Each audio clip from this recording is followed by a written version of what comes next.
I want to bring up, let's go to the Florida House passing the bill to form election police force. This is happening in Florida right now.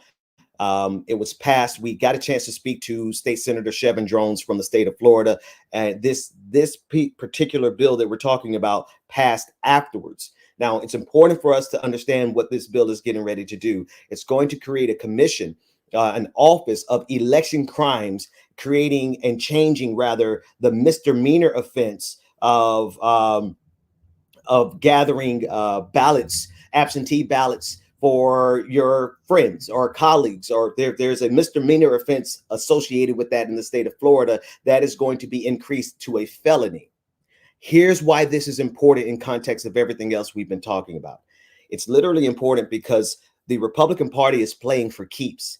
They are going to do everything that they can to intimidate people out of voting, all the way to the point of if they can make your mistake a felony, they will absolutely send you to jail.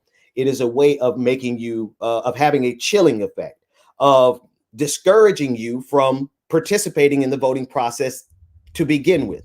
That is the entire point of legislation like this. We do know for a fact that there is not any significant amount of voter fraud, right? We don't have, from the people, from the ground level, we do not have substantial cases, no statistically significant cases of voters going to vote twice.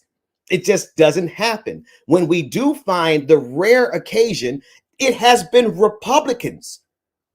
Nevertheless, that hasn't stopped Republicans over the last, I don't know, 10 years. The most recent, or one of the first instances I recall of this voter suppression tactics being so bold was around 2004, when so many voters in the state of Florida were purged, and I was included in that batch way back in 2004. So they've been playing the voter purge and voter suppression game for some time.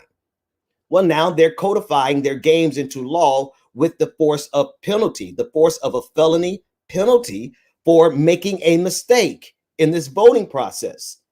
This is all a part of their multi-tiered strategy to take control of this government even further beyond than what they already have. This is the kicker.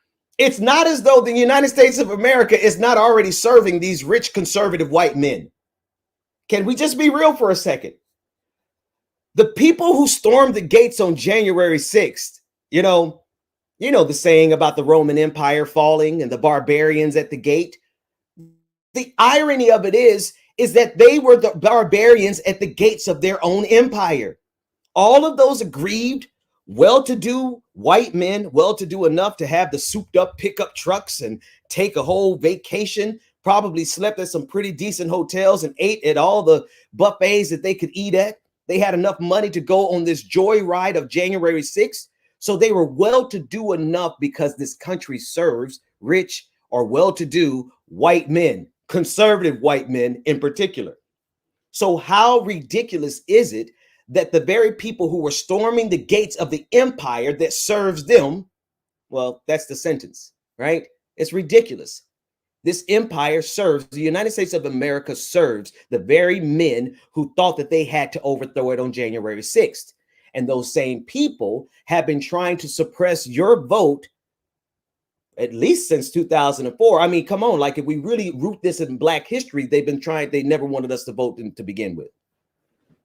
As a matter of fact, if we root this a little bit more in Black history, they never wanted us to be a whole person, to be counted towards the amount of white men who can vote.